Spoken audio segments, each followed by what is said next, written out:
સ્થાનિક સ્વરાજની ચૂંટણીનું પરિણામ આવી ગયા છે। જે રીતે અપેક્ષા હતી ભારતીય જનતા પાર્ટી મહત્તમ સીટો જીતશે એ પ્રમાણે પરિણામ આવ્યા। આમ આદમી પાર્ટીએ જે રીતે કોંગ્રેસનું સ્પેસ લીધું છે તે એક અનપેક્ષિત ઘટના છે।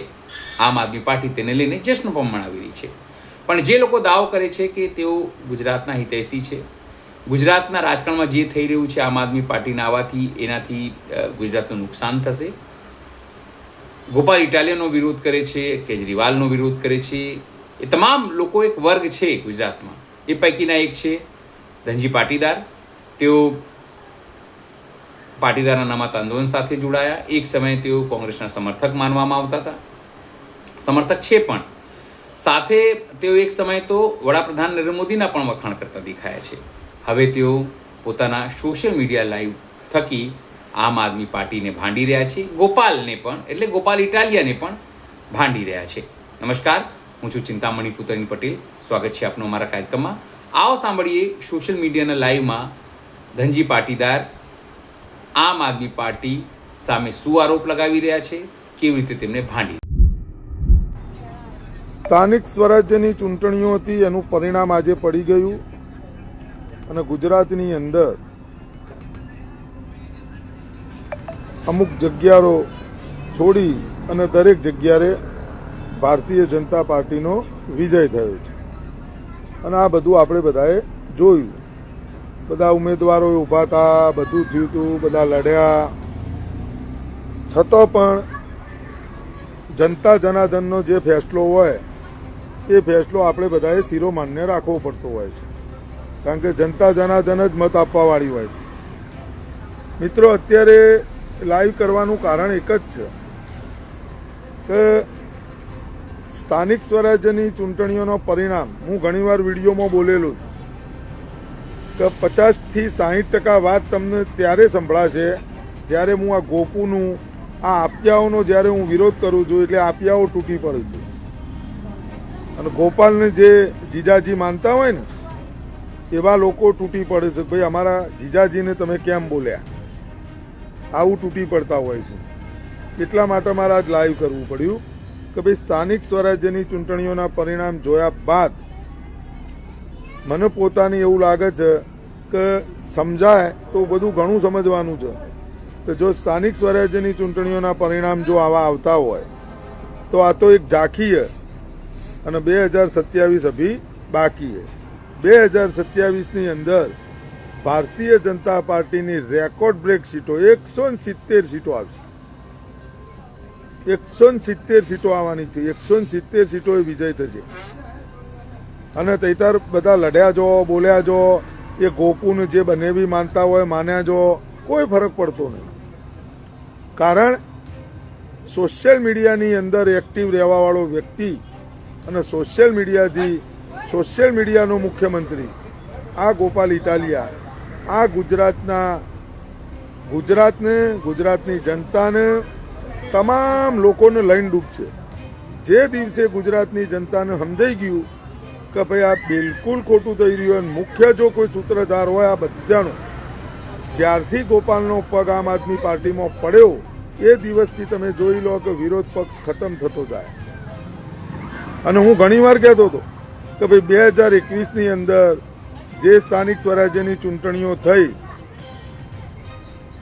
એ ચૂંટણીઓની અંદર જે 27 સીટો આવી હતી એ 27 સીટોની જો કોઈ દેન હોય તો એ પાટીદાર સમાજના અલ્પેશભાઈ કથરિયા અને એમની ટીમની દેન હતી અને એનું માનવા માટે ગોપુ તૈયાર નહોતો।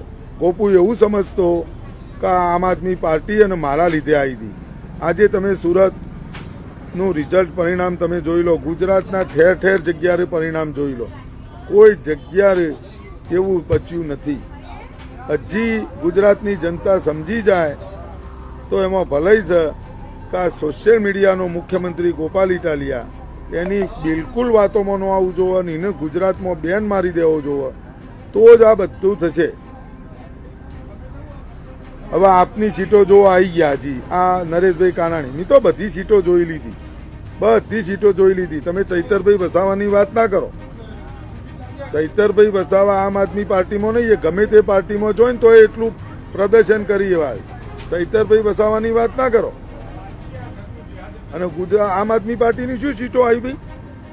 તમારા કરતા તો કોંગ્રેસ વધારે લાવી. શું સીટો આવી જઈ? મૂળ કુલ મિલાઈ અને ગુજરાતની જનતાને વિરોધ પક્ષ મુક્ત કરવામાં જે સીએ ફાળો છે એ તમારા ગોપાલનો છે અને તમારા આપિયાઓનો છે. આ વાતને તમે સ્વીકારો. સીટો આવી જઈ, આ થયું તે થયું, એ બધું છોડો. અને જ્યાં સુધી ગોપુ છે, ગોપુ જે વિભત્સ વાણી વિલાસ કરે, જે પોતે સોશિયલ મીડિયામાં હંમેશા ચમકતો રહે, ગ્રાઉન્ડ લેવલનું બિલકુલ કોઈ કામ નહીં, એની એવી કોઈ સૂઝ નહીં. બસ only for social media, camera લઈને નીકળી જવાનું અને લોકોને ગુમરાહ કરવાના. સોશિયલ મીડિયાનો મુખ્યમંત્રી મનોજભાઈ સોરઠિયાને શું બનાવવા નીકળ્યા હતા તમે બધા? સુરતના મેયર શું બન્યા? કોઈ મત તમારો લેવાય એટલે તમે શું સમજો? બધા બબૂચક? આ જનતા બબૂચક? 170 સીટો આવવાને હજી નહીં સમજ્યા ને તો 170 સીટો ભાજપની આવી જઈ સમજી લે. અને બોલવાનું બંધ કર્યુંનું કારણ જ આ કે ભાઈ કશું બોલવું નહીં. આ બધું બકી જાય. આ બધું પિક્ચર પૂરું કરી નાખ્યું. એટલે કશું મળશે નહીં. નથી ખાવું, નથી ખાવા દેવું. અને આપણી દુકાન ચાલુ છે. આપણી દુકાન ચાલવા ગોકુળનો ફોર્માલિટી, ગોકુળનો ફંડા કે જો દુકાન સરસ ચાલતી હોય અને આવા ગ્રાહકો મળી રહે, આવા અંધભક્તો જે ગોપાલને જીજાજી માને, એવા ગ્રાહકો ગોપાલને મળી રહે, જીજાજી માનવાવાળા, તો પછી ગોપાલને જરૂર જ છો. તો ગોપાલ બરોબર જ છે કે ભાઈ આવા ગ્રાહકો મળી રહે તો એ દુકાન ગોપાલની બરોબર છે. ગોપાલની દુકાન ચાલુ એટલા માટે છે કે આવા અબૂધો પડ્યા છે ને અમુક, એના લીધે એની દુકાન ચાલુ. પણ એ દુકાન કેટલી હાનિકારક, ગોપાલ કેટલો ગુજરાત માટે હાનિકારક, આ વાત કોઈને સમજાશે નહીં. જ્યારે સમજાશે ને એટલે તમારું પિક્ચર પૂરું થઈ ગયું છે. બસ આ વાત ખૂબ સમજવાની જરૂર. અને આ 27 તો કોંગ્રેસ બધા ખેલ કરે. નરેશભાઈ કાનાણી કોઈ કોંગ્રેસ બધા ખેલ કરે. કોંગ્રેસ ખેલ કરે નહીં. કોંગ્રેસ પાર્ટીની વિચારધારા એ 150 વર્ષ જૂની પાર્ટી છે અને એ પાર્ટીની અંદર સરદાર વલ્લભભાઈ પટેલ સાહેબ હતા. તમને ખેલ લાગે, તમારે બધા હોદ્દાઓ લઈ લેવા, તમારે કોક બની જવું હોય એટલે તમને ખેલ લાગે. 100% ગુજરાત કોંગ્રેસને હું સ્વીકારતો નથી. ગુજરાત કોંગ્રેસના નેતૃત્વને બિલકુલ હું સમર્થન નહીં કરતો. એમાં હું તમારી વાતમાં સંમત છું. પણ તમે એ વસ્તુ વિચારી અને તમે તમારો રસ્તો બદલી નાખો અને તમે દોષનો ટોપલો, તમને એ સારી રીતથી લાગે. આમ આદમી પાર્ટી તો એક ઇકો ગાડીમાં આવી જાય એટલા સભ્યો, ઇકો ગાડીમાં આવી જાય આખી આમ આદમી, ગુજરાતમાં આમ આદમી પાર્ટી નહીં, એ ઇકો ગાડીમાં આવી જાય અને તોય 2 માણસોની જગ્યા વધે. કેમ બધા છોડીને જતા રહો ભાઈ? કારણ શું? જો એટલી સારા હોય તો શું કામ જતા રહો? ચૈતરભાઈ વસાવાને તમે વાત જ એની અલગ કરી નાખો. ચૈતરભાઈ વસાવા પોતે ગ્રાઉન્ડ લેવલનો નેતા છે. દરેક સમસ્યાઓની એ સમજે છે, દરેક સમસ્યાઓની એ વાચા આપે છે, એનું નિરાકરણ કરે છે. એ જનતાના દિલોમાં વસેલો વ્યક્તિ છે. એને અપક્ષમાં કે ભાજપમાં કે આમ આદમી પાર્ટીમાં, કોંગ્રેસમાં જેમાં જાય એમાં સારામાં સારું પરફોર્મન્સ આપે. તમારો ગોપુ આપ્યા છોડીને ચોય જશે નહીં.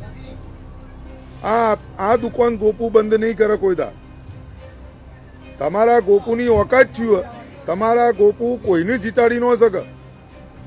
એના ભાષણથી કોઈને જીતાડી ના શકે ગોપુ, પણ એના ભાષણથી ગુજરાતની જનતાની અંદર એવું મગજમાં બેસાડી દે કે એ લોકોને ભગવાન લાગવા માંડે ને તમે એને ભગવાન માનવા માંડો. જય ગોપાલ, જય ગોપાલ. વિસાવદરવાળી આ સુરતવાળી થઈ એનું છું. સુરતવાળી આવું બધું ચલાવજો. આ સુરતવાળી શું થયું? 27 સીટો તમે લાયા હોત તો તમારી બચાવી દીધી હોત તો તમારું પરફોર્મન્સ કહેવાય. એ વાત વ્યવહારિક હતી CR પાટીલની કે ખાલી તમે 27 જ બચાવી જોજો, વધારે તમે લાવો કે ના લાવો એ નહીં. આજે ગુજરાતની જનતામાં શું થયું ભાઈ? કેટલા લોકોએ તમારી વાહવાહીમાં સોશિયલ મીડિયામાં આવીને લોકોએ પૈસા ખર્ચ્યા, આ કર્યું તે કર્યું.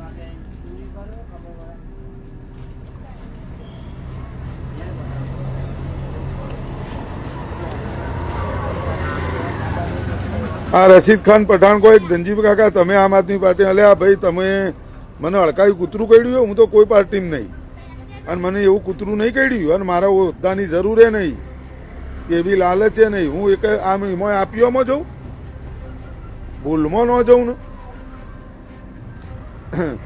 એ બધા જેનું હોદ્દા ને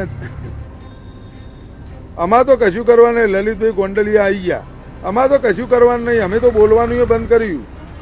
અમાર તો કોઈ રસ નહીં. અમને તો એક જ બાબતનો રસ કે ગુજરાતમાં તમારું પરિવર્તન લાવવું છે તો કેવી રીતે લાવવું, એ જેના ભાઈ ફોર્મ્યુલા હોય એમાં જવાનું.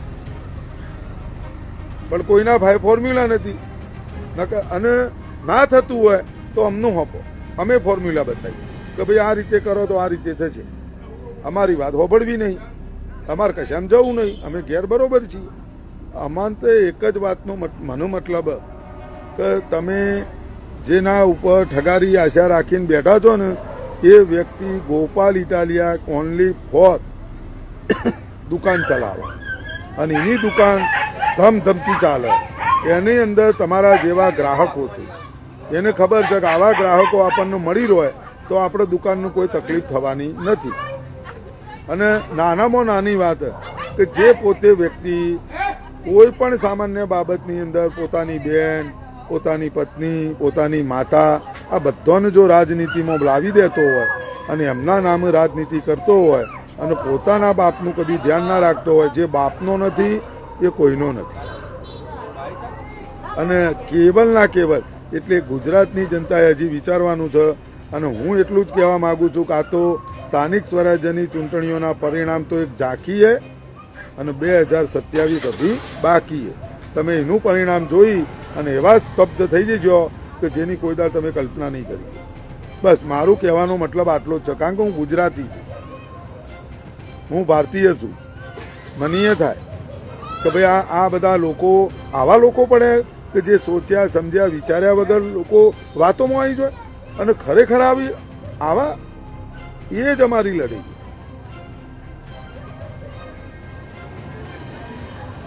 કાંતિભાઈ ત્રંબાલિયા કોઈ તમારી જરૂર હતી, અમારે તો કાંતિભાઈ આવું જ નહીં. તમે જ મારું મને કહેવા વાળા ગોપાલની વાતોમાં આવીને તમે જ મને પોસ્ટ કરતા હતા અને કોમેન્ટ કરતા હતા. એટલે જ મેં આ બધું મૂકી દીધું કે જે મારો સમર્થક, મારી વિચારધારા સાથે જોડાયેલો વ્યક્તિ એ મને ખોટો કહી અને ખોટાને સાચો કહેવા માંડે એટલે આપણે આવું બંધ થઈ જાઓ. હાલ પૂરતું આપણો સમય નહીં, બેસી જાઓ બોલ્યા વગર. પાર્ટી રશીદ ખાન પઠાણ કોઈ તમે કઈ પાર્ટીને ચાહો, હું જનતાને ચાહું. હું જનતા છું, હું કોઈ પાર્ટીને ચાહતો જ નથી. પાર્ટી એ કોઈ એવી વસ્તુ નહીં, પાર્ટી બધું સર્વસ્વ નહીં. જનતા જનાર્દન સર્વસ્વ. જનતા જનાર્દન જાગે ને, જનતા જનાર્દન સમજણી હોય ને તો પાર્ટી કશું નહીં. તો હું જનતા છું તો મારા આગળ કોઈ પાર્ટી કશું નહીં. અને હું એવી કોઈ પાર્ટીનો પ્રોટોકોલ તો એમનો હાથો બની અને એમનો કોઈ કેસ મારા તમને હું સ્પષ્ટ કહું છું કે મારા મિત્ર ભાજપમાં ઉભા હતા તો હું બિલકુલ એમની સાથે એમના કાર્યાલયમાં ત્યાં ઉદઘાટનમાં હું ગયો હતો. એ મારો મિત્ર, હું ગયો હતો બિલકુલ. મોગજીભાઈ ચૌધરી એમાં તો હું બિલકુલ ગયો હતો. એ વ્યક્તિ મને ગમા અને એ વ્યક્તિ એને મેન્ડેટ આપ્યું પાર્ટીએ, હું ગયો હતો. વ્યક્તિ હું જોઉં કે ભાઈ આ વ્યક્તિ સારો, ભાઈ ગમે તે પાર્ટીનો હોય, આ જનતાનું કામ કરશે, આ જનતાની વાત સાંભળશે, આ જનતા. હું ગોપાની વાત, ગોપુની વાત, કઈ ગોપુ કોની વાત સાંભળશે? શું કરશે ગોપુ? શું કરશે? સોશિયલ મીડિયામાં પોતાની દુકાન ચલાવે. એનાથી વિશેષ શું હોય?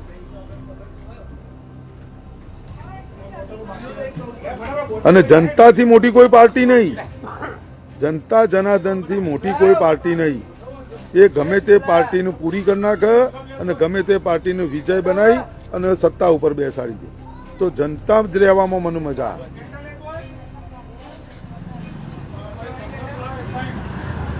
બીજેપીમાં અલે ભાઈ હું તમને એ તો કહું છું કે મને જો ઠીક લાગે એ હું જાઉં. મને એવું લાગુ કે આ વ્યક્તિ સારો છે ભાઈ એ ગમે તે પાર્ટીનો હોય એમાં મને શું ફેર પડે.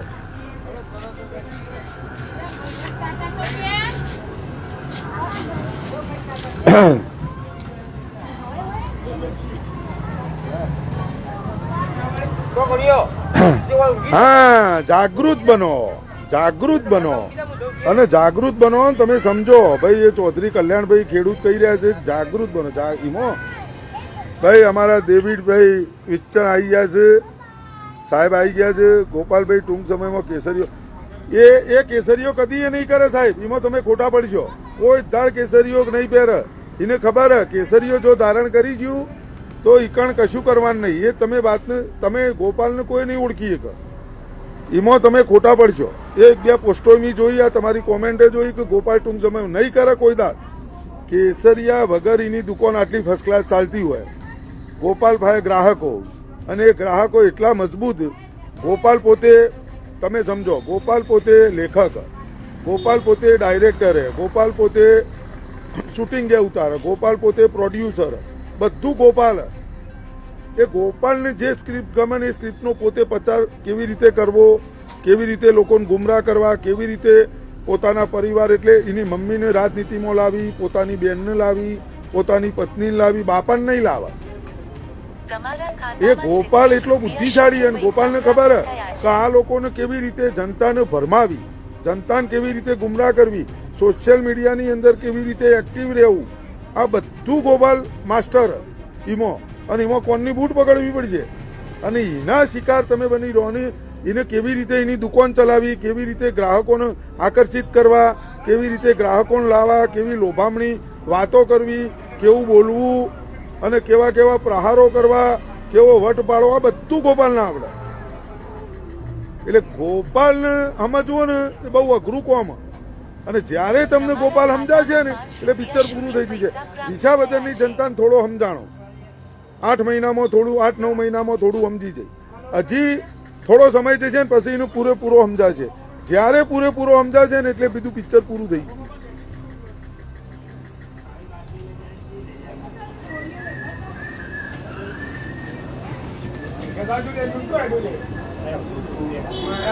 તમે સમજ્યા?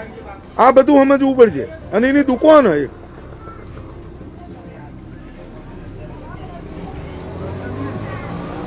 એટલે તમારા આ ગુજરાતના પરિણામની અંદર સ્થાનિક સ્વરાજ્યનો જે પડ્યો એ પરિણામમાં જનતાને શું મળશે? તમે એક આમ આદમી પાર્ટીના ચૈતરભાઈ વસાવા, ગોપાલ ઇટાલ, તમે એનો સ્થાનિક સ્વરાજ્યનો ચૈતર વસાવાનો તમે કામ જોજો. કોઈ એ લોકોના દિલોની અંદર રાજ કરે. કારણ કે ગ્રાઉન્ડ લેવલનો એ નેતા દરેક વાતની એ સમજ. અને આ તમે સમજી લો 40-45 લાખની ગાડીમાં ફરવું, પોતાનું ઘર સરસ, પોતાને મોટી મોટી વાતો કરે કે આ 35 રૂપિયા ભાડામાં બંગલો મળે તો તોય તમે જોઈ લો કયો રહ્યા ગાંધીનગરે. ભાઈ જેને નહીં રહેવું તો એને 35 રૂપિયામાં પડે કે 5 લાખમાં ભાડા મળે તો શું કામ રહે? બધું જ એને જલસા થઈ ગયા અને એની દુકાન મસ્ત કારોબાર ચાલી રહ્યો. એને ધારાસભ્ય બનવું તો બની ગયું. હવે ફરીથી રિપીટ થવું તો એ કેવી રીતે થવું એવો ગતકડો લાવશે. હવે ગતકડાની અંદર તમે જોઈ લેજો એના બોટાદ જઈ અને જે ભટકતી જિંદગી જીવી રહ્યા, જે રખડતી જિંદગી જીવી રહ્યા એના પિતાજી, એને આવું બજારમાં લાવશે. લોકોની લાગણીઓ આવું કરશે. અને એ એટલો બદમાશ, એટલે એ બદમાશને જ્યાં સુધી તમે નહીં સમજો ને ત્યાં સુધી તમે અહીંયા ગુજરાતની અંદર બધું ભૂલી જાઓ. કશું થવાનું નહીં. અને ઓછામાં પૂરું કેજરીવાલ અને ભાગવત માન આ બંને ગુજરાતમાં વારે ઘડીએ આવ્યા જ હોય. આ ગોપાલ ઇટાલિયા, કેજરીવાલ અને ભગવત માન આ 3-4 લોકોને બેન મારી દેશો ને એટલે ગુજરાતમાં પરિવર્તન ન આવે ને તો ધનજી પાટીદાર નામ બદલી દે. આ 3-4 જણને કાઢી મૂકો, સીધું પરિવર્તન આવશે. આ બધા દુકાનો ચલાવે. ચલો તમામ મિત્રોને જય જય ગરવી ગુજરાત, ભારત માતા કી જય, વંદે માતરમ, જય જવાન, જય કિસાન, શહીદો અમર. ધનજી પાટીદારની વાત સાંભળીને આપને શું લાગે છે જરૂરથી મારા કોમેન્ટ બોક્સમાં કોમેન્ટ કરજો. એ સિવાય અમારી યુટ્યુબ ચેનલને લાઈક કરો, સબસ્ક્રાઇબ કરો, બેલ આઇકન દબાવો. સાથે અમારી વેબસાઇટ છે www.gujaratplus.in. ત્યાં પણ જઈને તમે વધુ અપડેટ થઈ શકો છો. ત્યારે માટે બસ આટલું જ. નમસ્કાર.